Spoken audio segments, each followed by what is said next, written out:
Sir अगर हम comparison करें इस वक्त इंडिया ये डीप टेक को लेकर के कहाँ पे स्टैंड कर रही है ग्लोबल लेवल पे? दुनिया का सबसे ज़्यादा टैलेंट पूल एआई हो, क्वांटम हो, किसी भी इंजीनियरिंग में हो, जी। वो इंडिया से है। हम्म, तो हमारा जो टैलेंट पूल है वो बाकी देशों का काम आ रहा है।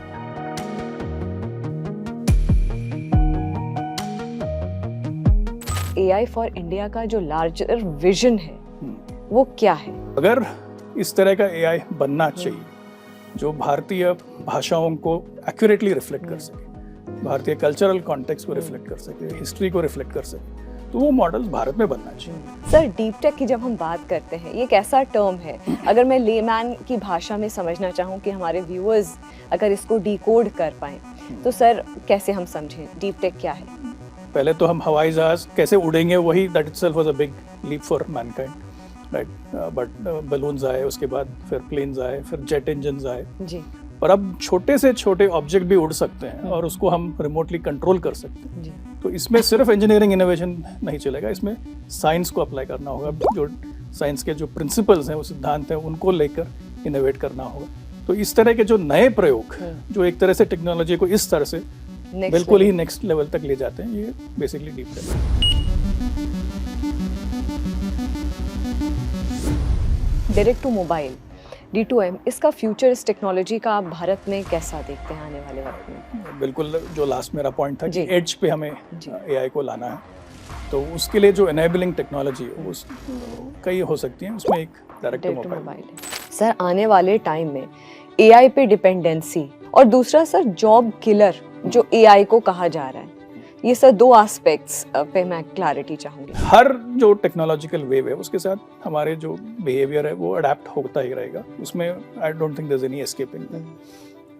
तो बट अभी का जो जनरेशन है जो चैट जीपीटी के बाद पैदा हुआ है, वो एआई को टेकन फॉर ग्रांटेड करेगा। हर कोई कोशिश करे अपने अलग एआई टूल्स बनाने की, ऐसे में सर साइबर सिक्योरिटी को लेकर के कितना बड़ा चैलेंज या साबोटाज होने की पॉसिबिलिटी बढ़ती है?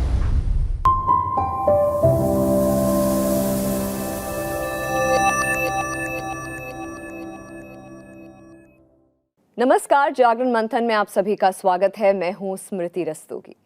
बहुत दिनों से ये सोच रही थी कि मंथन पर डीप टेक और एआई के बारे में एक डिटेल्ड चर्चा हो, और नाम को लेकर के जब मैंने सोचा तो एक ही नाम मेरे जहन में आया जो कि इस वक्त आई एम श्योर देश के जो प्रतिष्ठित नाम हैं उनमें से एक हैं श्री शशि शेखर वेम्पति जी। सर आपका बहुत बहुत स्वागत है। आपका इंट्रोडक्शन दूं सर तो एक विजनरी, टेक्नोक्रेट, लीडर, बहुत सारे देश के प्रतिष्ठित पदों पर आप रहे हैं और बहुत देश के लिए एक दिशा निर्देश आपने डिसाइड किया, पॉलिसीज़ बनाई हैं।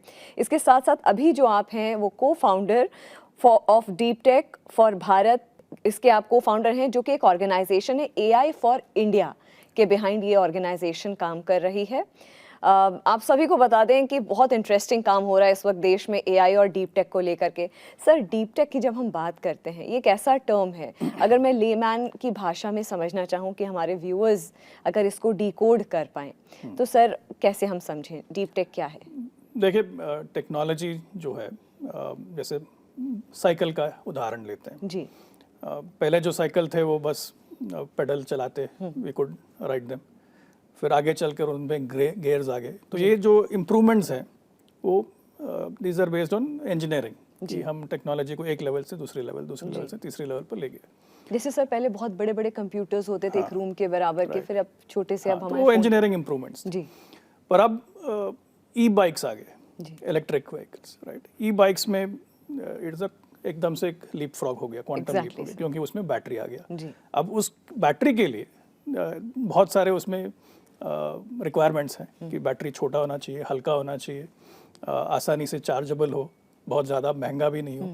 तो इस तरह के जो इनोवेशंस हैं जो एक क्वांटम लीप को हमें एनेबल करते हैं, उसमें सिर्फ इंजीनियरिंग से काम नहीं चलेगा, उसमें जो डीप साइंस है, जो विज्ञान है, फिजिक्स हो, केमिस्ट्री हो, इसके सिद्धांतों पर बिल्कुल ही नया इनोवेशन लेकर आना, वो डीप टेक होता है। तो जैसे बैटरी सिस्टम्स हो गए, जैसे ड्रोन्स हो गए, तो पहले तो हम हवाई जहाज कैसे उड़ेंगे वही that itself was a big leap for mankind, right, but balloons आए, उसके बाद फिर प्लेन्स आए, फिर जेट इंजन्स आए जी पर अब छोटे से छोटे ऑब्जेक्ट भी उड़ सकते हैं और उसको हम रिमोटली कंट्रोल कर सकते हैं। जी तो इसमें सिर्फ इंजीनियरिंग इनोवेशन नहीं चलेगा, इसमें साइंस को अप्लाई करना होगा, जो साइंस के जो प्रिंसिपल्स हैं, वो सिद्धांत हैं, उनको लेकर इनोवेट करना होगा। तो इस तरह के जो नए प्रयोग जो एक तरह से टेक्नोलॉजी को इस तरह से बिल्कुल ही नेक्स्ट लेवल तक ले जाते हैं, ये बेसिकली डीप टेक। सर, इस वक्त कौन कौन से ऐसे एरियाज हैं जिन पर ये R&D हो रहा है या जिन पर काम हो रहा है डीप टेक को लेकर के? कई सारे जैसे स्पेस का ही लेते हैं जी, ISRO has been very efficient, very cost effective, एक तरह से भारत को दुनिया के स्पेस मैप पे डालना। जबकि कुछ ही साल पहले न्यूयॉर्क टाइम्स में एक कार्टून छपा था जो एकदम से भारत पर मजाक उड़ा रहा था कि ये भी स्पेस क्लब में आ गए। पर द रियलिटी इज कि हमने स्पेस में कई सारे नए एक्सपेरिमेंट्स किए, कई सारे फ्रूगल इनोवेशंस किए और अब हमने स्पेस सेक्टर को बिल्कुल खोल दिया प्राइवेट स्टार्टअप्स के लिए। तो स्पेस इज़ वन एरिया जहाँ भारत में काफ़ी सारा डीप टेक का काम हुआ है। दूसरा है बायोटेक, वैक्सीन्स। जब कोविड आया किसी को अंदाज़ा नहीं था कि इस तरह का ग्लोबल पैंडेमिक आएगा जी, और इसमें किस तरह के वैक्सीन बन सकते हैं, क्योंकि नॉर्मल जो वैक्सीन बनते हैं उसको मार्केट में लाने में कई साल लगते हैं। कोविड के समय हमें 1 साल के अंदर बिल्कुल 100 करोड़ से ज़्यादा आबादी के लिए vaccination banana was not an easy thing. Right, और वो इसलिए हो पाया क्योंकि हमने बायोटेक, डीप टेक में काफ़ी सारा काम किया था, एक वैक्सीन इंडस्ट्री बना था जिसके बेसिस पे हम फास्ट ट्रैक फ्रूगल इनोवेशन कर सकें। क्योंकि आप देखेंगे जो बाकी विश्व में, स्पेशली अमेरिका में जो RNA वैक्सीन्स चल रहे थे कोविड के समय, उनमें बहुत सारे कंस्ट्रेंट्स थे कि उनको रेफ्रिजरेट करना था, उसका सप्लाई चेन एक तरह से मैनेज करना था, बहुत ही महंगा था। जबकि भारत में जो वैक्सीन चले वो बहुत ही सस्ते थे, लेस कॉम्प्लिकेटेड थे पर इक्वली इफेक्टिव थे। और हम जबकि China was under zero covid for quite some time, जबकि हमारा लॉकडाउन बहुत पहले ही चाइना से खुल गया था। तो इस तरह के इनोवेशंस कई सारे हैं, आर्टिफिशियल इंटेलिजेंस हो, 5G 6G हो, सेमीकंडक्टर्स हो, ओशन इंजीनियरिंग हो, रोबोटिक्स हो। तो इन सारे जो फ्रंटियर टेक्नोलॉजीज जिसे कहते हैं, जी, जी, जो बिल्कुल कटिंग एज पे है और जिनमें आगे बढ़ने के लिए साइंस का उपयोग हो और एक क्वांटम लीप हो सकता है, वो deep tech. Sir, national deep tech policy जो है सर, वो जो फ्यूचर टेक्नोलॉजिकल एडवांसमेंट्स, जैसे हम विकसित भारत की बात कर रहे हैं, 2047 तक ये पिक्चर बिल्कुल डिफरेंट हो चुकी होगी क्योंकि इतना डायनामिज्म है इस फील्ड में। तो उसके मद्देनज़र डीप टेक में किस तरह से काम हो रहा है और कौन कौन से प्रायोरिटी एरियाज़ हैं आने वाले 10, 15, 20 सालों में? ठीक, बिल्कुल ये साफ हो गया है कि 21st सेंचुरी, 21वीं शताब्दी में अगर किसी देश को आगे बढ़ना है, किसी इकोनॉमी को आगे बढ़ना है, तो वो साइंस एंड टेक्नोलॉजी के आधार पर ही होगा। ये बहुत क्लियर है। कंप्यूटर्स हो, नेटवर्किंग हो, जो भी हो, राइट। और हम देख रहे थे स्पेशली कोविड के दौरान कि ग्लोबल जो सप्लाई चेन्स हैं वो एक तरह से थ्रेटन हो गए थे क्योंकि चाइना ने पूरा बंद कर दिया था। तो किसी एक देश पर हमारा पूरा टेक्नोलॉजिकल सिस्टम आधारित नहीं हो सकता। फिर हमने देखा कि रूस और यूक्रेन के बीच युद्ध छिड़ गया। एकदम से ओवरनाइट यूट्यूब ने रशिया टुडे को यूट्यूब पे बंद कर दिया। तो किसी एक प्लेटफॉर्म पे भी हम निर्भर नहीं हो सकते। तो अगर हमारे इकोनॉमी को आगे बढ़ना है, विकसित भारत 2047 तक अचीव करना है, तो हमें साइंस एंड टेक्नोलॉजी का बहुत ज़्यादा उपयोग करना होगा और समाज के हर स्तर पर उपयोग करना होगा। और ये जो साइंस एंड टेक्नोलॉजी इसमें उपयोग होगा वो आत्मनिर्भर होना पड़ेगा, क्योंकि we can not be dependent on any one supply chain, any one country और एनी वन प्लेटफॉर्म। तो अगर ये दोनों objectives have to be met, तो उस तरह का एक पॉलिसी बनना चाहिए, which is where deep tech policy comes in. इसमें क्या प्रायोरिटीज़ हो सकती हैं? एक तो सेमीकंडक्टर मिशन है ISM, जिसमें हम चाहते हैं कि आज सारे दुनिया के चिप्स मेजॉरिटी ताइवान में बनते हैं। और हमें पता है कि चाइना को ताइवान के से लेकर एक बड़ा विषय है। चाइना चाहता है कि हांगकांग की तरह ताइवान भी उसमें सम्मिलित हो जाए। तो इसमें पूरे दुनिया के जो सेमीकंडक्टर सप्लाई चेन है उसमें बहुत बड़ा क्वेश्चन मार्क हो सकता है। So we obviously would want कि सेमीकंडक्टर्स भारत में भी बने। यूएस भी हाल ही में they had a chips act जिसमें वो अपना डोमेस्टिक सेमीकंडक्टर मैन्युफैक्चरिंग को बढ़ावा देना चाहे। तो एक सेमीकंडक्टर प्रायोरिटी एरिया हो गया। दूसरा हो गया आर्टिफिशियल इंटेलिजेंस। इसमें यूएस और चाइना हमसे काफ़ी आगे हैं, पर तो इसमें हमें कैचअप करना है और हमारी जो भाषाएं हैं, हमारी जो संस्कृति है, डाइवर्सिटी है, इसको एआई मॉडल्स में हमें इंश्योर करना है। तो this is another priority area. ये तो current technology, electric vehicles, battery technology, ये सारे अभी जो फिलहाल जो चल रहे हैं वो एरियाज। आगे के भी हमें देखना है। So this is why the government has also launched what is called the national quantum computing mission, national quantum mission, क्योंकि जो बिल्कुल मॉलिक्यूलर लेवल पे जो फिजिक्स है, उस फिजिक्स को एक्सप्लॉइट करते हुए हम आगे चलकर कंप्यूटर बना सकते हैं, आगे चलकर सेंसर्स बना सकते हैं। अभी जो हमारा जितना भी इंटरनेट पे कम्युनिकेशन है, जो हम बैंक ट्रांजैक्शंस करते हैं, यूपीआई करते हैं, पेमेंट्स करते हैं, इसकी जो एनक्रिप्शन है, सिंपल सी चीज़ व्हाट्सएप पे जो आपका एनक्रिप्टेड कॉन्वर्सेशन होता है, हाँ, ये सारा encryption has not been broken by hackers, क्योंकि ये एक तरह से जो हम जब पहले बात कर रहे थे मैथ्स के, जो मैथ्स में जो प्राइम नंबर होते हैं, जो बहुत ही बड़े प्राइम नंबर्स होते हैं, उनको लेकर ये एनक्रिप्शन टेक्नोलॉजी बना है। अगर कंप्यूटर्स इतने फास्ट हो जाए, जैसे अभी क्वांटम कंप्यूटिंग की बात हो रही है, कि क्वांटम कंप्यूटिंग में जो नॉर्मल कंप्यूटर में करोड़ों साल लगा दे जिस कंप्यूटेशन को, वो क्वांटम कंप्यूटर कुछ सेकंड्स मिनट्स में कर सकता है। इस तरह का कंप्यूटिंग पावर हो सकता है। तो अगर इस तरह के कंप्यूटर बन गए 10 साल में, 15 साल में, ये इंडिजिनस, हाँ, नहीं कहीं भी, तो एक रिस्क हो जाएगा एनक्रिप्शन के लिए, कि आज का जो एनक्रिप्टेड सिस्टम्स हैं, they will no longer be safe and secure. तो इसको अगर प्रोटेक्ट करना है, you need what are called post quantum communication, जहां हम उसी फिजिक्स को इस्तेमाल करते हुए हम कम्युनिकेशंस को सिक्योर कर सकें। अभी रिसेंटली डीआरडीओ ने अनाउंसमेंट किया था कि they were able to ensure quantum encryption using entanglement, कि हम at least for some few kilometres. तो इस तरह के फिजिक्स के प्रिंसिपल्स को लेकर नए टेक्नोलॉजीज बनाना, वो भी आगे के जो 10 साल 15 साल जिस तरह का टेक्नोलॉजी आ सकता है, उसको मन में रखते हो। तो ये एक प्रायोरिटी है नेशनल क्वांटम कंप्यूटिंग मिशन। इसी तरह से जो रेयर अर्थ्स हैं, अभी पढ़ा होगा जो यूएस और चाइना के बीच जो झगड़ा चल रहा है ट्रेड को लेकर, तो चाइना ने एकदम से सारे जो रेयर अर्थ्स हैं जिस पे उसने कब्जा कर रखा है रिसोर्सेज को, वो they will not export them anymore. तो एक वल्नरेबिलिटी पैदा हो गई है। जितने भी नए बैटरी सिस्टम्स हैं जो इलेक्ट्रिक कार्स में चलते हैं, इनके फॉर देम टू वर्क उनको मैग्नेट्स चाहिए, जो मैग्नेट्स इन रेयर अर्थ मिनरल से बनते हैं।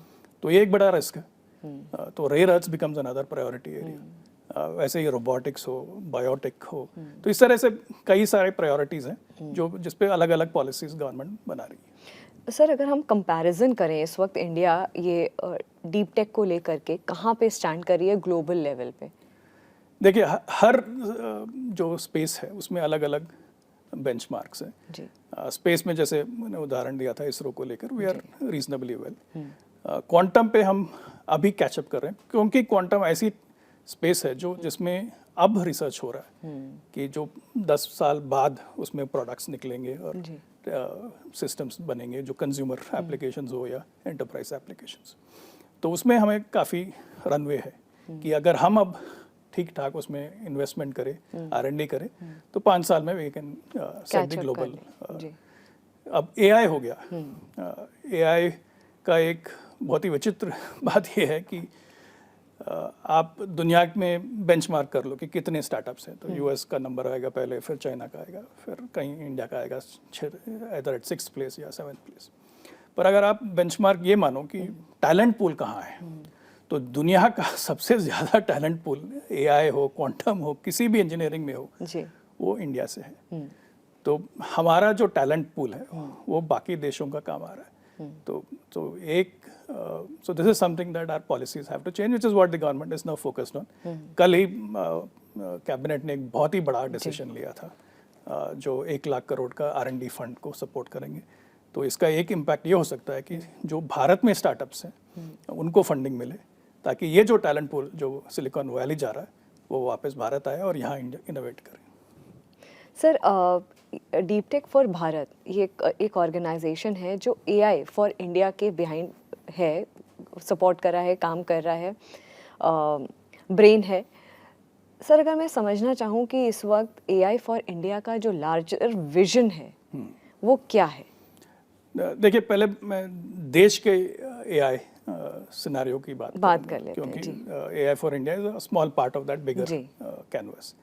देखिए, भारत में एआई का यूसेज कंज्यूमर लेवल पे, जैसे आप और हम और सभी जो सिटीजन्स हैं, उनका यूज़ ऑफ एआई बहुत पहले से ही था। क्योंकि जब हम यूट्यूब पे वीडियो देख रहे हैं, जो रिकमेंडेशंस आती हैं, वो रिकमेंडेशंस के पीछे एआई है। वो ये देख रहा है कि आप कौन सा वीडियो कितना समय देखते हो, किस टॉपिक्स पे देखते हो, और फिर वो एल्गोरिथम आपको रिकमेंड कर रहा है। सिमिलरली जो स्पेल चेक हो, ट्रांसलेशन हो, इन सब के पीछे एआई ऑलरेडी था। तो एक तरह से we were already using AI in a big way. जो एक चीज़ बदल गई है 3 साल पहले जब चैट जीपीटी बना था, कि वो एआई इतना सोफिस्टिकेटेड हो गया है कि अब वो ह्यूमन की तरह आपसे इंटरेक्ट कर सकता है, रिटर्न टेक्स्ट हो या वॉइस हो, और वो किसी भी विषय पे बात कर सकते। पहले के जो आए थे वो बहुत ही सीमित थे कि इस विषय का ही आप इंटरेक्शन कर सकते हैं। अब कोई रिस्ट्रिक्शन नहीं है, किसी भी विषय पे आप इंटरेक्ट कर सकते हो, और वो क्रिएटिवली आपको कंटेंट देगा। तो एक तरह से वो क्वांटम लीप हो गया था एआई को लेकर। तो इसको कैचअप करने में भारत को काफ़ी काम करना पड़ेगा, एंड वो काम शुरू हो गया था कुछ साल पहले ही। जैसे एक 2 उदाहरण दूंगा। एक प्रधानमंत्री जी का मन की बात। मन की बात प्रधानमंत्री हिंदी में बोलते हैं, फिर उसका जो अनुवाद है वो सारी भाषाओं में चलता है। तो एक तरह से मन की बात का जो कॉर्पस है वो बहुत ही हाईली रिलायबल कॉर्पस है मशीन लैंग्वेज ट्रांसलेशन के लिए। तो इसको लेकर आईआईटी कानपुर, IIIT हैदराबाद ने पहले ही काम शुरू कर दिया था, मच बिफोर ये चैट जीपीटी का। तो एक तरह से भारतीय भाषाओं में ट्रांसलेशन कैसे हो एआई को लेकर, इसके लिए द बेस ऑलरेडी मन की बात हैड प्रोवाइडेड।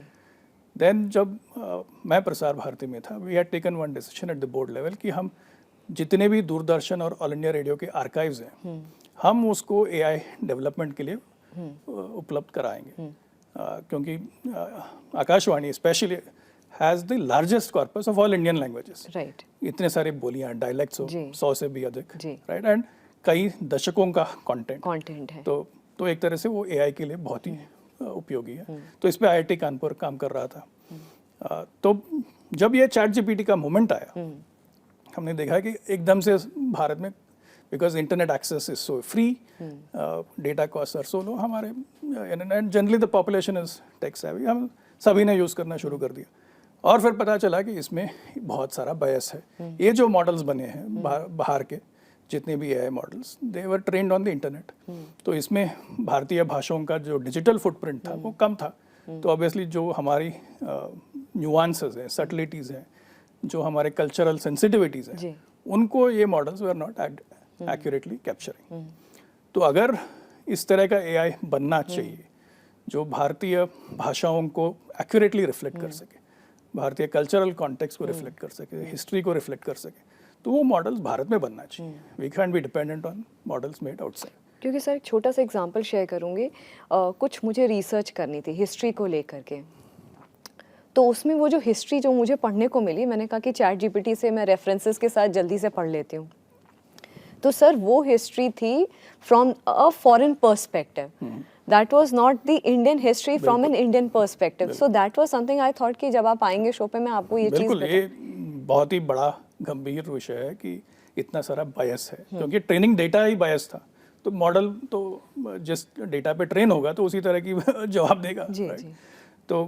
तो इसलिए सॉवरेन जो एआई है वो बनना चाहिए। दूसरा, जब 2022-23 में जब चैट जीपीटी वगैरह, जो भारत में भी कई स्टार्टअप्स थे जो इस तरह के काम कर रहे थे, पर उनको चैलेंज था कि ये जो जिस तरह की कंप्यूटिंग चाहिए, कंप्यूटिंग पावर एआई मॉडल्स बनाने के लिए, ट्रेनिंग हो या उनको चलाने के लिए, वो these are based on what are called GPUs, graphical processing units, GPUs. ये जो जीपीयूज हैं ये बहुत ही महंगे हैं, और दुनिया में इनकी जो क्वांटिटी थी, क्योंकि कोविड से जस्ट बाहर आए थे तो इसकी क्वांटिटी भी कम थी, तो भारत में अगर एआई मॉडल्स बनाना था तो स्टार्टअप्स को जीपीयू पावर के लिए बाहर पे के जो सर्विसेज हैं उन पे डिपेंडेंट होना था, क्योंकि देश में वो अवेलेबल नहीं थे। तो ये एक बहुत बड़ी गैप थी। दूसरा, ट्रेनिंग डेटा। अगर हमें भारतीय भाषाओं पे मॉडल डेवलपमेंट करना है तो जिस तरह से हमने आर्काइव्स को पब्लिक किया था, इसलिए इसी तरह से बाकी लोगों को भी करना चाहिए था, ताकि पब्लिकली अवेलेबल डेटा सेट्स काफ़ी लार्ज हो, जिससे कि हमारे जितने भी रिसर्चर्स हैं वो एआई डेवलप कर सकें। तो डेटा की ज़रूरत थी। तो इन सारे चीज़ों को सोचते हुए सरकार ने एक इंडिया एआई मिशन लॉन्च किया था। तो इंडिया एआई मिशन के 2-3 प्रायोरिटीज थे। एक तो कि हम कंप्यूटिंग पावर सारे स्टार्टअप्स को, रिसर्चर्स को उपलब्ध कराएंगे एट सस्ते दाम, सब्सिडाइज्ड। सो वो एक बहुत बड़ा काम हुआ है पिछले कुछ महीनों में। दूसरा कि हम एक रिपोजिटरी बनाएंगे, जिसको अभी ये लोग एआई कोश का नाम दिया हुआ है, जिसमें सारा publicly accessible data sets available हो, और जो भारत में जो मॉडल बनेंगे उनको भी आप उस प्लेटफॉर्म पे you can make it available, ताकि बाकी लोग भी उसको यूज़ कर सकें। तो इस तरह के various priorities India AI mission was setting. और इसको इम्प्लीमेंट करने के लिए, इस विजन को, कई सारे projects started across the country. एक है AI for Bharat in IIT Madras, जिसमें से निकलकर एक स्टार्टअप बना है कॉल्ड सर्वम, जो भारत में सबसे पहला लैंग्वेज मॉडल का काम कर रहा है। इसी तरह से आईआईटी बॉम्बे में एक और प्रोजेक्ट है कॉल्ड भारत जिन, जिसको फंडिंग मिली है department of science and technology से। और ये लोग multi modal, low cost model बना रहे हैं, क्योंकि अगर भारत में एआई का यूज़ होना है तो वो सभी के मोबाइल फ़ोन्स पर उपलब्ध होना चाहिए। अगर एंड उसको करने के लिए AI has to be low cost, it has to be efficient. तो ये लोग उस पर काम कर रहे हैं। तो इस तरह से मल्टीपल प्रोजेक्ट्स भारत देश में हो रही। तो एआई फॉर इंडिया जो संस्था जो डीप टेक फॉर भारत से निकल कर आया है, ये बेसिकली सभी को जोड़ रहा है ताकि एक इकोसिस्टम बने। क्योंकि हम देखते हैं कभी भी नया जो भी टेक्नोलॉजी आता है तो सबसे आसान चीज़ है कि आप बाहर के कस्टमर्स के लिए वो बनाओ। जैसे, क्योंकि उससे आपको वैल्यूएशन मिलेगा, वेंचर कैपिटल आप में इन्वेस्ट करेगा और क्लाइंट्स भी आपको मिल जाएंगे आसानी से। That has been the general trend. अगर आपको भारत के लिए प्रोडक्ट बनाना है, जिसके यूज़र्स भारत में होंगे, जिसकी जो यूज़ केसेस, एप्लीकेशंस होंगी, रिक्वायरमेंट्स होंगी, वो भारत के हिसाब से बनेंगी, तो उसको बनाना बहुत चैलेंजिंग है, क्योंकि उसमें इन्वेस्टमेंट अट्रैक्ट करना मुश्किल है, रिसोर्सेज आसानी से मिलते नहीं हैं। और तो so the idea of AI for India is how do we create a ecosystem Bharat में, जहाँ द प्रायोरिटीज़ कि हम भारत के लिए टेक्नोलॉजी बनाएं, एंड देन ऑफ कोर्स हम बाहर भी बेचेंगे, बट पहला प्रायोरिटी कि भारत के लिए टेक्नोलॉजी बने। सर, इतना ज़्यादा काम हो रहा है, गवर्नमेंट भी इस तरीके से पॉलिसी बना करके एआई फॉर इंडिया जैसी जो इतना बड़ा प्लेटफॉर्म डेवलप कर रही है। इससे पहले भी गवर्नमेंट ने डिजिटल एम्प्लीफिकेशन के लिए बहुत सारा काम किया है, लेकिन अनफॉर्चुनेटली सर, जो एज अ जर्नलिस्ट कह लीजिए, as a common man, as a lay man, अगर मैं बात करूँ, अपना पर्सपेक्टिव रखूँ, कहीं ना कहीं सर आपको नहीं लगता कि भारत में एक माइंडसेट है कि जैसे चैट जीपीटी पे डिपेंडेंट हो जाएंगे, लेकिन जो इंडिजिनस कोई ऐसे प्लेटफॉर्म अगर अवेल कराएंगे, उस पर डिपेंडेंसी या उस पर ट्रस्ट की कमी होती है, ये क्यों है, मैं ये समझना चाहती हूँ। और क्या पब्लिसिटी या इस तरीके से जो एम्प्लीफिकेशन बाहर के प्रोडक्ट्स का, जो टेक्निकल प्रोडक्ट्स का, जो टेक्नोलॉजिकल एडवांसमेंट्स जो भारत के बाहर से जो चीज़ें आती हैं, इम्पोर्ट होती हैं, उनको ज़्यादा एक तवज्जो दिया जाता है, यहाँ के जो इंडिजिनस टेक्नोलॉजिकल प्रोडक्ट्स होते हैं उनको क्यों इस तरीके से एक पब्लिक में इतना ज़्यादा जगह क्यों नहीं, या ट्रस्ट क्यों नहीं बनता है? ये बहुत ही गंभीर सवाल है, मूल सवाल है, फंडामेंटल क्वेश्चन। देखिए, पहली चीज़ कि जितना भी टेक्नोलॉजिकल इन्वेस्टमेंट है दुनिया में, वो सबसे ज़्यादा सिलिकॉन वैली में है जी। तो जो स्टार्टअप्स वहाँ पे बने हैं, उनको अर्ली एक्सेस कई सारे टेक्नोलॉजीज़ को मिल जाता है। वो जिस स्केल पे इन्वेस्टमेंट चाहिए, इस तरह के जैसे जो एआई सिस्टम्स हैं, इनको ट्रेन करने में कई बिलियन डॉलर्स लगते हैं। तो उस तरह का कैपिटल, उस तरह का रिस्क लेना, उस तरह का जो एपिटाइट है, वो सिलिकॉन वैली में, वो अभी भारत देश में उस स्केल पे नहीं हुआ है। अभी जो R&D फंड जो कल सरकार ने अनाउंस किया था, तो उसको लेकर शायद माहौल बदले। तो वो एक एडवांटेज है उन स्टार्टअप्स के लिए जो बाहर के प्रोडक्ट्स वगैरह है। दूसरा, जो इंटरनेट है, इंटरनेट ने सारे बैरियर्स बिल्कुल ही कम कर दिए। पहले तो आपको इंपोर्ट करना होता था अगर कुछ प्रोडक्ट बाहर से लाना है। अभी तो आप इंटरनेट पे जाओ, कोई भी सर्विस यूज़ करो, कोई दिक्कत नहीं है, कोई बैरियर नहीं है। तो एंड देन इंडिया में मोबाइल डेटा को लेकर रेट्स इतने सस्ते हैं, डेटा इतना लो कॉस्ट है कि बहुत आसानी से आप इंटरनेट पे कई सारे एप्लीकेशंस एक्सेस कर सकते हैं। तो उसकी वजह से उनको एक एडवांटेज वो मिल गया है। दूसरी चीज़ अवेयरनेस, कि भारत में भी इस तरह की चीज़ें हैं, उसका अवेयरनेस बढ़ाना है। इसमें मुझे लगता है लीडरशिप का बहुत बड़ा रोल है, और प्रधानमंत्री नरेंद्र मोदी ने हैज़ लेड बाय एग्जाम्पल। जैसे 2024 के चुनाव के से पहले ही उन्होंने AI को अपने भाषणों में यूज़ करना शुरू कर दिया था। अभी जो लेटेस्ट मन की बात की एपिसोड निकला था, उसमें सर्वम को यूज़ करते हुए उनके हर भाषा में उनका एपिसोड बना पहली बार, राइट। तो इस तरह के he has shown by example कि भारत में टेक्नोलॉजी बन रहा है और हम इसे यूज़ कर सकते हैं। बेस्ट एग्जांपल उसका UPI है जी, क्योंकि हमने UPI में दिखा दिया कि हम मास स्केल पे, सोसाइटल स्केल पे हम टेक्नोलॉजी को कैसे यूज़ कर सकते हैं। और जो बड़े प्लेटफॉर्म्स थे, क्रेडिट कार्ड प्लेटफॉर्म जो डोमिनेट कर रहे थे डिजिटल पेमेंट्स, उनको हमने कहीं पीछे छोड़ दिया है जी। तो मुझे लगता है it is a matter of time and with the right leadership which we already have, ये जो अवेयरनेस है वो बढ़ेगा। और एक और एस्पेक्ट है कि हमारे जो स्टार्टअप्स हैं और हमारे जो लोकल जितने भी एफर्ट्स हैं, इनको बेंचमार्क ग्लोबल क्वालिटी से करना होगा। ऐसा नहीं है कि हमने भारत में बना दिया तो ठीक है, स्वदेशी है तो ठीक है, ऐसे नहीं चलेगा। It has to be benchmarked against global standards, तभी जाके हम इन प्रोडक्ट्स को कॉम्पिटिटिव बना सकते हैं।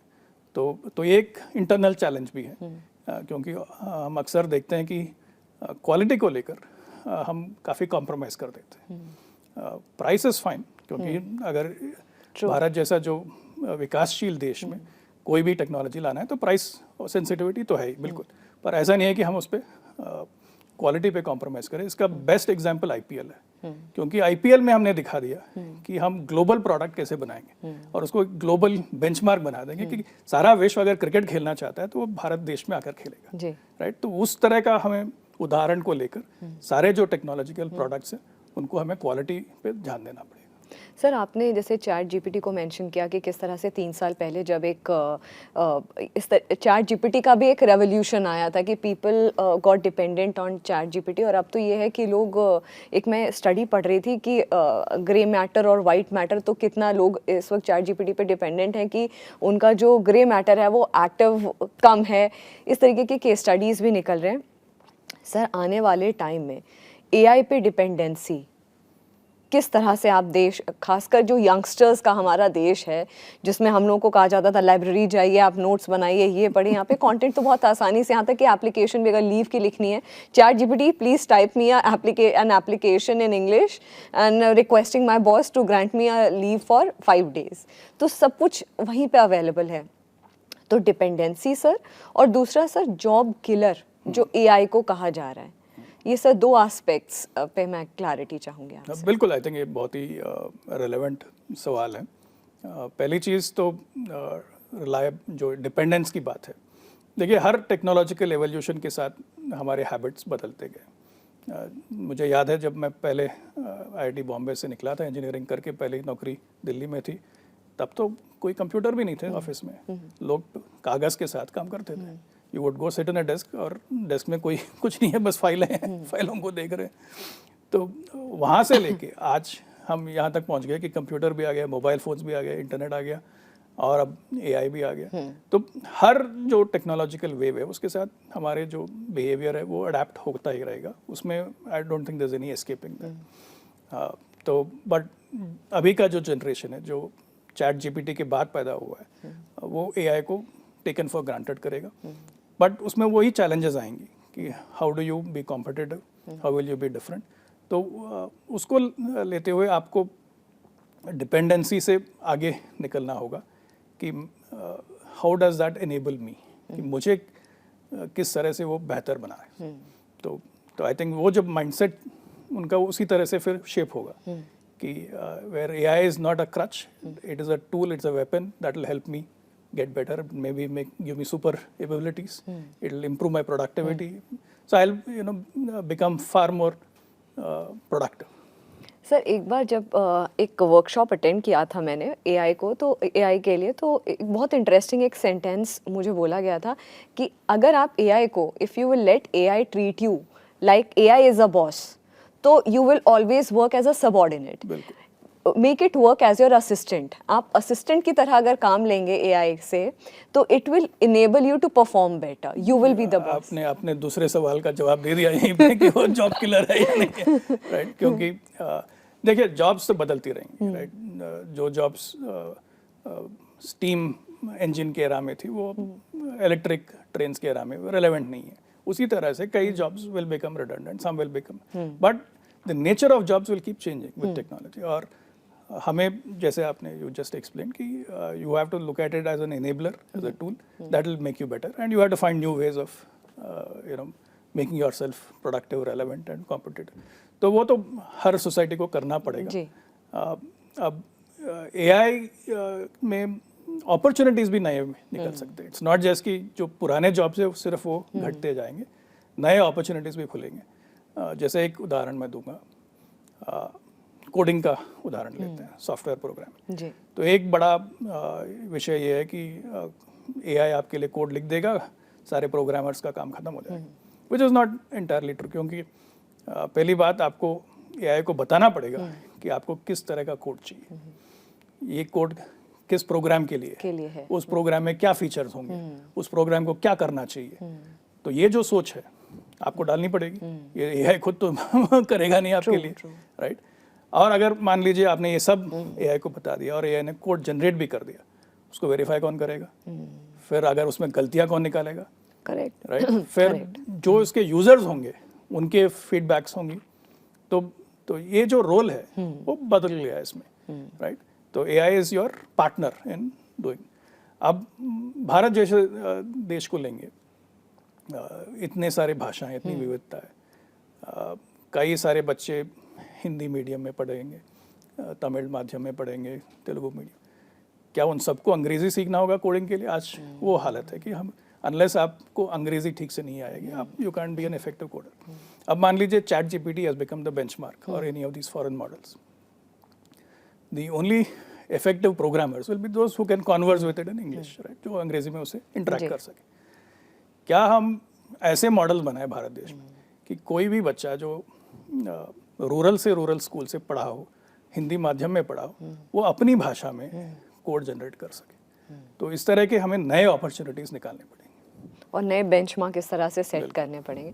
सर इसमें अपस्किलिंग का कितना इंपॉर्टेंट रोल है, क्योंकि ये बहुत डायनेमिक है एआई, जो आज से 3 साल पहले एआई में एक एडवांसमेंट था, आज अलग है, शायद अगले साल अलग होगा, 10 साल तो बहुत लंबा पीरियड है। तो अपस्किलिंग आप कितना इम्पोर्टेंट मानते हैं?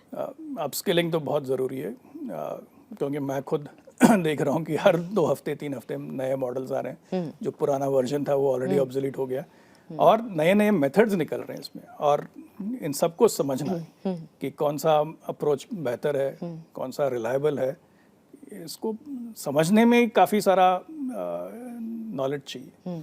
तो learning is a constant. Internet era में ही ये सच था, और अब एआई एरा में तो और भी सच है कि लर्निंग कैन नॉट स्टॉप। आपको हमेशा हर वक्त नए चीज़ें सीखना पड़ेगा, एंड नए चीज़ों को सीख कर उसको एप्लीकेशन आपके जो भी क्षेत्र है, स्पेशलाइजेशन मीडिया हो या जो कैमरा चला रहे हो या जो भी हो, तो upskilling is essential thing, and we have to constantly keep upgrading and learning. और इसमें सरकार और सिविल सोसाइटी का रोल काफ़ी रहेगा, क्योंकि वी नीड टू नो कि कौन से रिलायबल सोर्सेज हैं जिससे हम इस इंफॉर्मेशन को अब्जॉर्ब कर सकें, जिससे हमें राइट स्किल्स मिलेंगे, और किस पेस पे हमें अपग्रेड करना है स्किल्स को। और इसमें एक ज़रूरी एस्पेक्ट है एट अ सोसाइटल लेवल, सामाजिक लेवल पे, कि हम साइंटिफिक थिंकिंग को डिफ्यूज़ करें पूरे सोसाइटी में। और इसके when I say that, it's not कि सभी को आपको फिजिक्स सिखाना या केमिस्ट्री से, वो नहीं, I am not saying that. मैं ये कह रहा हूँ कि जो भी प्रॉब्लम्स हैं उनका सोल्यूशन आपको साइंटिफिक तरीके से सोचना पड़ेगा। एक सिंपल सा उदाहरण देता हूँ। जब आप गुड़गांव से दिल्ली आ रहे हो हाईवे पे, देयर इज़ अ एमसीडी का टोल बूथ। एक फ्लाईओवर है, फ्लाईओवर पे आप आ रहे हो 60 किलोमीटर्स पर आवर या जो भी स्पीड से, फिर एकदम से नीचे आके सारे जो टैक्सीज है, कमर्शियल व्हीकल्स है, वो लेफ्ट टर्न लेंगी टोल बूथ के लिए, क्योंकि उनको टोल पे करना है। नीचे से भी ट्रैफिक आ रही है। दुनिया में मैंने कहीं नहीं देखा कि एक ट्रैफिक डायरेक्शन फ्लो और दूसरा ट्रैफिक डायरेक्शन फ्लो 90 डिग्रीज पे होंगे। उससे क्या होगा? ट्रैफिक जैम होगा या एक्सीडेंट्स होंगे। इस तरह का अनसाइंटिफिक डिज़ाइन पूरे भारत देश में कई जगह मिलेंगे उदाहरण, क्योंकि जो बना रहे हैं वो साइंटिफिक तरीके से सोच नहीं रहे। तो ये जो साइंटिफिक सोच है, छोटे से छोटे काम में भी ज़रूरी है।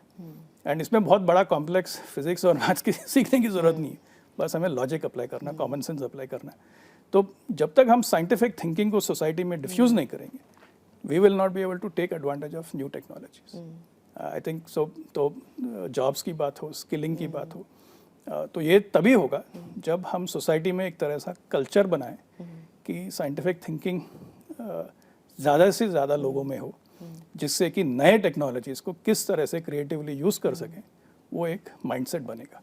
मुझे लगता है सर इसमें बहुत इम्पोर्टेंट एक रोल होगा कि रेगुलर वर्कशॉप्स आप ऑफिसेज में, कॉर्पोरेट वर्क स्पेसेस में, स्कूल्स में, कॉलेजेस में, क्योंकि अगर आने वाला टाइम एआई का ही टाइम है तो एवरीवन शुड बी अप्राइज्ड कि उसके साथ जीना आपको सीखना ही। जैसे मोबाइल के साथ आप जीना सीख गए, टेलीविज़न का एक ईरा था, उसके बाद कंप्यूटर्स का ईरा, फिर ये ईरा।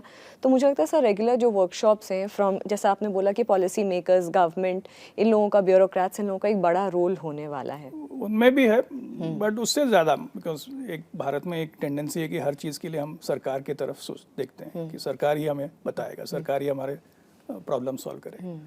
पर मुझे लगता है कि जो सिविल सोसाइटी है, जो एंटरप्रेन्योर्स है, स्मॉल बिजनेस है, इनको भी अपने काम में साइंटिफिक सोच लाना होगा। क्योंकि एक कल्चर यह है कि जुगाड़ का कल्चर। अब जुगाड़ इज मीनिंगफुल कि हम, क्योंकि हमारे पास कंस्ट्रेंट्स हैं, हम जुगाड़ करके कुछ प्रॉब्लम को सॉल्व। पर अब ऐसा हो गया कि जुगाड़ ही डिफॉल्ट आदत बन गई है कि जो चीज़ हम ठीक ठाक आगे की सोचकर नए टेक्नोलॉजी को इम्प्लीमेंट कर सके, उसको हम छोड़ के सिर्फ पैसे बचाने के लिए जुगाड़ कर रहे हैं। वो एक गलत माइंडसेट है, नेगेटिव माइंडसेट। इसकी वजह से कई सारे businesses are not competitive India में। नया प्रोडक्ट आ गया चाइना से तो ये सारे अनकॉम्पिटिटिव हो गए। सिंपल सा एग्जांपल देता हूँ मैं, केबल इंडस्ट्री का। केबल इंडस्ट्री भारत देश में बहुत ही अनऑर्गेनाइज्ड इंडस्ट्री रहा है बहुत सालों से। अब इसमें छोटे छोटे शहरों में छोटे छोटे ऑपरेटर्स होते हैं एंड सैटेलाइट डिशेस आ गए, फिर इंटरनेट आ गया। ये केबल इंडस्ट्री जहाँ था वहीं का रह गया। सर एआई जो स्टार्टअप्स हैं, एआई को लेकर के जो स्टार्टअप्स भारत में इस वक्त काम कर रही हैं, जैसे आप बात भी कर रहे थे, बहुत डायनेमिक है एआई इस वक्त, तो ऐसा कौन सा मैसेज होगा, ऐसा क्या आप कहना चाहेंगे? बिकॉज आपने इतने, मैंने जैसे कि शो के स्टार्टिंग में ही बोला, आपने मीडिया में भी सर्व किया, as a technocrat you have worked, और अब्रॉड में भी आपने काफ़ी वक्त बिताया अपना, आपने बहुत डिजिटल इंडिया पे बहुत काम किया है वापस आकर के, और अभी भी आप एआई पर ऐसे ग्राउंड ब्रेकिंग जो काम हो रहा है इस वक्त देश में, वो आप ही लोग कर रहे हैं। तो क्या मैसेज होगा सर? देखिए, 2-3 चीज़ों को आई थिंक इंडियन स्टार्टअप्स को ध्यान देना होगा। एक तो मैंने ऑलरेडी कह दिया कि ग्लोबल बेंचमार्क्स को लेकर चलना चाहिए, एस्पिरेशंस ग्लोबल होना चाहिए। हाँ, बात ठीक है कि आप इंडिया के लिए प्रोडक्ट बना रहे हो, पर वो प्रोडक्ट ग्लोबल स्टैंडर्ड से कम नहीं होना चाहिए। तब जाके आपको ग्लोबल रिस्पेक्ट मिलेगा और बाकी बाहर के भी मार्केट्स आपके लिए खुलेंगे। दूसरी चीज़, जो भारत की जो विविध भाषाएं, जो कल्चरल डाइवर्सिटी है, उसको ध्यान में रखते हुए डिज़ाइन करना होगा। उसके लिए आपको मेक श्योर कि आप ऐसे डिज़ाइन करें अपने प्रोडक्ट्स कि वो सिर्फ इंग्लिश फर्स्ट नहीं हो, वो सारे भाषाओं को ध्यान में रखते हुए होना चाहिए। और अगेन इस पे कई जगह हम देखते हैं जो ट्रैफिक साइंस है, जो पब्लिक साइनेज है भारत देश में, वो मोस्ट ऑफ द टाइम अंग्रेजी में है। पर जबकि ज़्यादा से ज़्यादा ड्राइवर्स जो हैं वो अंग्रेजी नहीं पढ़ते। तो ये किसके लिए बने ये साइंस, राइट? तो ये जो माइंडसेट है डिज़ाइन का, ये डिज़ाइन हैज़ टू बी कि हम सभी भाषाओं के लिए डिज़ाइन करें और इसको इनोवेटिवली सोचें। तो ये एक दूसरी चीज़ है। तीसरी चीज़, भारत में अगेन जैसे मैंने पहले कहा था कि मोबाइल फ़ोन सबसे ज़्यादा हैं, मोबाइल डेटा सबसे कम है। तो जो भी आप प्रोडक्ट डिज़ाइन कर रहे हो वो मोबाइल फ्रेंडली होना चाहिए जी।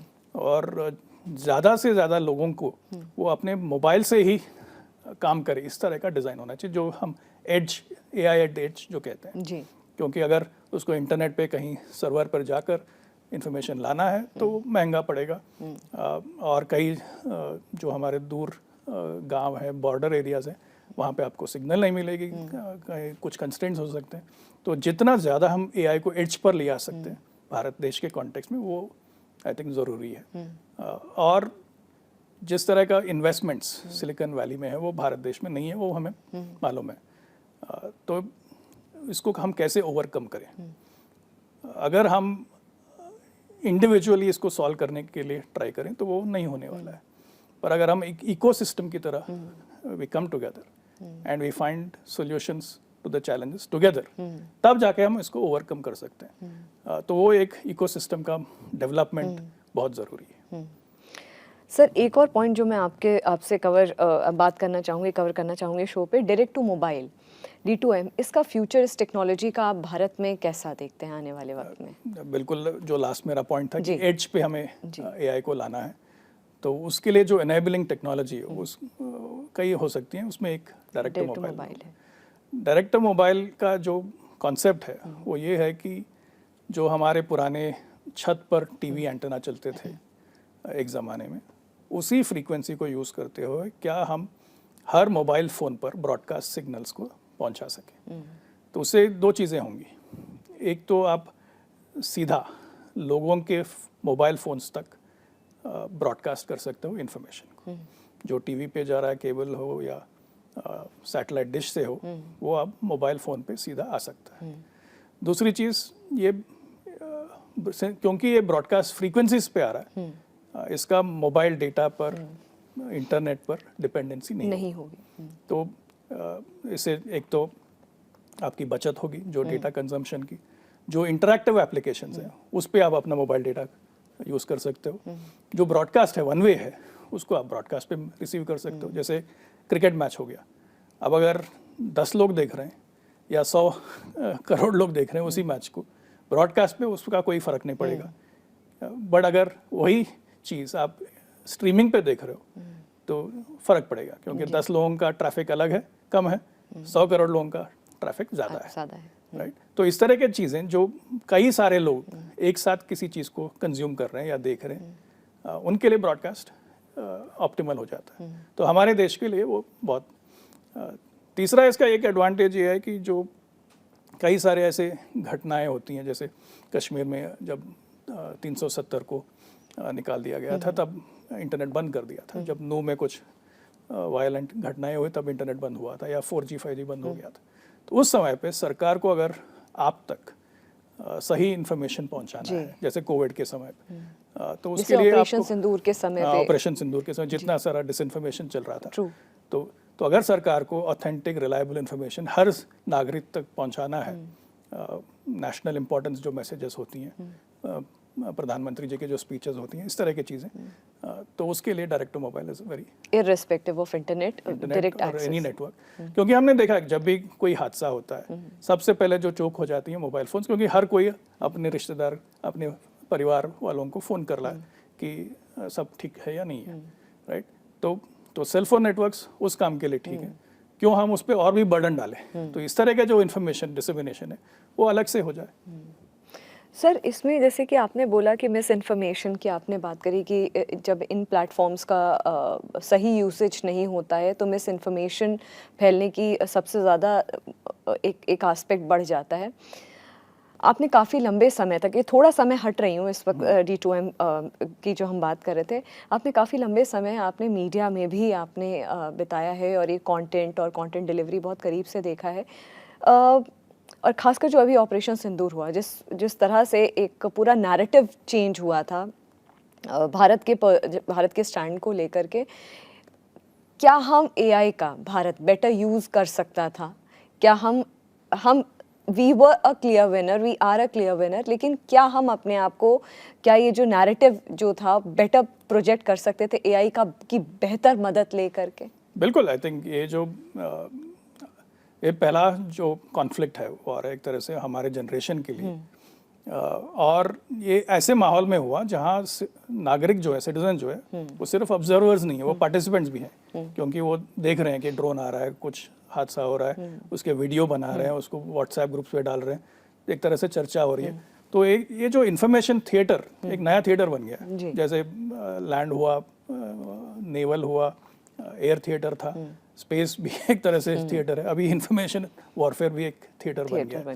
और इसमें एक्टिव डिसइंफॉर्मेशन भी चलता है बॉर्डर के उस तरफ से, कई सारे फेक वीडियो चल रहे थे, कई सारे फेक न्यूज़ चल रहे थे।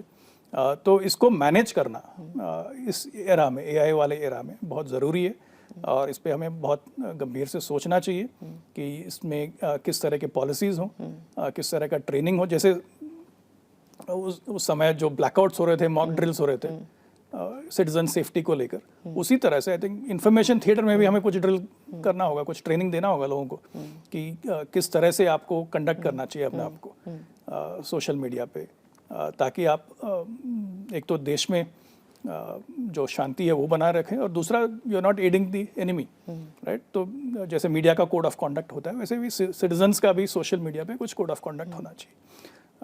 फिर मीडिया का भी रोल है इसमें कि किस तरह से आपको प्रेजेंट करना चाहिए। तो ये सारी चीज़ें टेक्नोलॉजी को लेकर हमें करना पड़ेगा, specially in the information domain, क्योंकि हर जो रिसेंट कॉन्फ्लिक्ट है इजराइल ईरान को लेकर या यूक्रेन रशिया को तो देखा है कि इसमें कई सारे डीप फेक्स इस्तेमाल हो रहे हैं, काफ़ी सारा डिसइंफॉर्मेशन चल रहा है।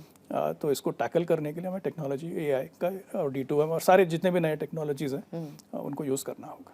और सर आपने ये बात तो अच्छी बोली है कि अगर इस तरीके की सिचुएशन को टैकल करना है इन फ्यूचर, और वैसे भी एक बेटर एक्सेस आपका रूरल तक का कि लास्ट कतार में खड़ा हुआ व्यक्ति उस तक अगर आपका जो प्रोडक्ट है उसकी जो पॉजिटिव्स या एडवांटेजेस पहुँचे, तो उसके लिए बहुत इंपॉर्टेंट है कि एक रेवोल्यूशनरी D2M, एक रेवोल्यूशनरी कंटेंट को पहुँचाने का काम या एम्प्लीफिकेशन का काम बहुत इम्पॉर्टेंट रहेगा आने वाले टाइम में। और इसका एक बहुत जो भारत देश के लिए यूज़ हो सकता है वो एआई और D2M को जोड़कर शिक्षा में, एजुकेशन में, क्योंकि जो बहुत सी बड़े अच्छे टीचर्स हैं वो शायद किसी एक शहर में पढ़ाते होंगे।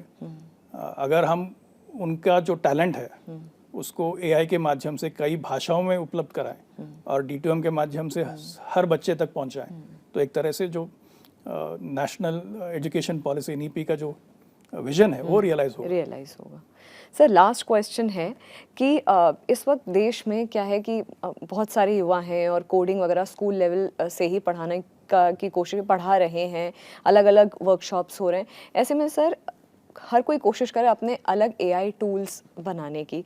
ऐसे में सर साइबर सिक्योरिटी को लेकर के कितना बड़ा चैलेंज या साबोटाज होने की पॉसिबिलिटी बढ़ती है?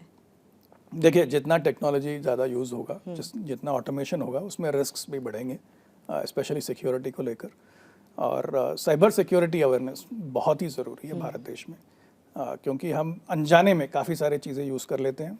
हम ये नहीं सोचते कि इसका क्या असर हो सकता है। और देख रहे हैं कि इतने सारे घटनाएं हुई हैं साइबर अरेस्ट को लेकर, जिस तरह से लोगों के पैसे ट्रांसफ़र हो गए। तो cyber security awareness is very very important. और जो हमारे जो एनिमी देश हैं, शत्रु देश हैं, वो तो लगातार हमारे जो साइबर डिफेंसेस है उसमें गैप्स ढूंढते रहेंगे। और इसमें सबसे वल्नरेबल सिटीजन्स होंगे, क्योंकि वो अनजाने में कुछ कर देंगे और फिर उसका फ़ायदा उठाकर हमारे देश के इंटरेस्ट के अगेंस्ट भी काम हो सकता है। तो personal security, societal security and also national security, I think ये तीनों लेवल्स पे हमें साइबर सिक्योरिटी अवेयरनेस बिल्कुल ही बनाना होगा। और एआई में साइबर सिक्योरिटी कॉम्प्लेक्स चीज़ है, क्योंकि हमें पता कैसे चलेगा कि एआई मॉडल में कुछ कंटामिनेशन हो गया, कि वो हमें गलत इन्फॉर्मेशन दे रहा है। तो ये इसको जांच कराना, इसमें ट्रांसपेरेंसी लाना, ये काफ़ी कॉम्प्लेक्स इश्यूज़ हैं। और सरकार को भी इसमें सोचना पड़ेगा कि किस तरह के प्रोसेस के बाद ही इस तरह के मॉडल्स को आम जनता तक रोल आउट अवेलेबल कराएं। सर हालांकि ये एआई इतना मैसिव इतना ज़्यादा वाइड एक फील्ड एक एरिया है जिसको मुझे नहीं लगता कि आधे एक घंटे में कवर किया जा सकता है, लेकिन स्टिल आपने जो मेरे क्वेरीज थे, जो क्वेश्चंस थे, उनको आपने सबको बहुत अच्छी तरीके से डिटेल्ड एग्जांपल्स के साथ आपने आंसर किया। आई एम श्योर व्यूअर्स को एक बहुत इम्पॉर्टेंट एक दिशा मिली होगी, क्योंकि एआई और डीप टेक को लेकर के कभी मंथन पर इतना डिटेल्ड बात हुई नहीं है, इस तरीके से चर्चा हुई नहीं है। तो आई एम श्योर ये एक आई ओपनर रहेगा हमारे व्यूअर्स के लिए भी। और सर ये I have been fortunate enough कि मैंने आप के मेंटरशिप के अंडर कई वर्षों तक काम किया और मुझे भी बहुत कुछ सीखने को मिला। And AI is a entirely new area in a way कि जो आज की जनरेशन है वो सीख रही है, जो नई जनरेशन है इसमें पैदा हो रही है। ऑल द बेस्ट सर, आप देश के लिए जो काम कर रहे हैं। My best wishes on behalf of Jagran new media. मैं एक लास्ट चीज़ कहना चाहूँगा। I would want to compliment Jagran Manthan. अभी जब मैं जागरण के ऑफिस में आ रहा था, मैंने प्ले कार्ड्स, वो कटआउट्स देखे थे, स्मार्ट आसुर, वेयर कि आप एआई को यूज़ करो। आई थिंक वो ये बहुत ही इनोवेटिव फॉर्मुलेशन है कि अगर आप स्मार्ट नहीं बनोगे, आप डायनासोर रह जाओगे, इररिलेवेंट हो जाओगे। Thank you so much sir, and once again sir, thank you so much for coming to this show. Thank you. फिलहाल जागरण मंथन में इतना ही। नमस्कार।